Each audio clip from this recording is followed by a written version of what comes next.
নিজের সীমাবদ্ধতা সম্পর্কে সবসময় সচেতন থাকবেন। এমন কোনো কাজ করবেন না যেটা আপনার জীবনের ঝুঁকি হতে পারে।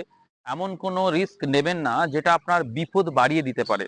একটা ছোট্ট ঘটনা, এটাই আপনারা হয়তো ব্যাপারটা বুঝে যাবেন। এক রাজা তার দার্শনিককে নিয়ে এবং একটা পোষা কুকুরকে নিয়ে একটা ছোট্ট নৌকায় সমুদ্র পারাপার হচ্ছিলেন। হঠাৎ করে উত্তাল সমুদ্রে ঝড় ওঠে এবং নৌকাটা দুলতে থাকে। তখন সেই কুকুরটা জলটা দেখে নৌকা থেকে ঝাঁপ মারার চেষ্টা করে এবং দাপাদাপি করতে থাকে। রাজা দেখে একটু ক্ষুব্ধ হন, দার্শনিককে বলেন এটা বড্ড বাড়াবাড়ি করছে। তখন দার্শনিক বললেন, দেখবেন আমি আপনার ওই কুকুরকে এক্ষুনি বেড়াল করে দেবো। বললো ঠিক আছে, তাই করুন। তখন দার্শনিক মশাই কি করলেন, কুকুরটাকে নৌকা থেকে ঠেলে ফেলে দিলেন জলে।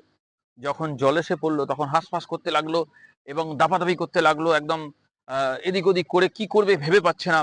কিছুক্ষণ পর দার্শনিক আবার কুকুরটাকে নৌকায় তুললেন। তখন সেই কুকুরটা কি করলো জানেন?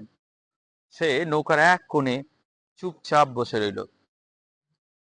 রাজামশাই বললেন, বেশ তো, কুকুরটাকে বেড়ালের মতো লাগছে। তখনই দার্শনিক বললেন, হ্যাঁ, ও ওর সীমাবদ্ধতা জানে না। এখানে উত্তাল সমুদ্রের জল কতটা ভয়ঙ্কর সেটা ও বুঝতে পারেনি। ও ভেবেছিল এই জলটা আমার কাছে তুচ্ছ, এখানে আমি আমার শক্তি দিয়ে এই জলটাকে পরাজিত করে এখানে দাপাদাপি করব। কিন্তু এটা দিয়ে ওর সীমাবদ্ধতার বাইরে, এটা ও বুঝতে পারেনি। এটা উচিত শিক্ষা পেয়েছে, তাই এখন জবুথবু হয়ে বিড়ালের মতো বসে রয়েছে।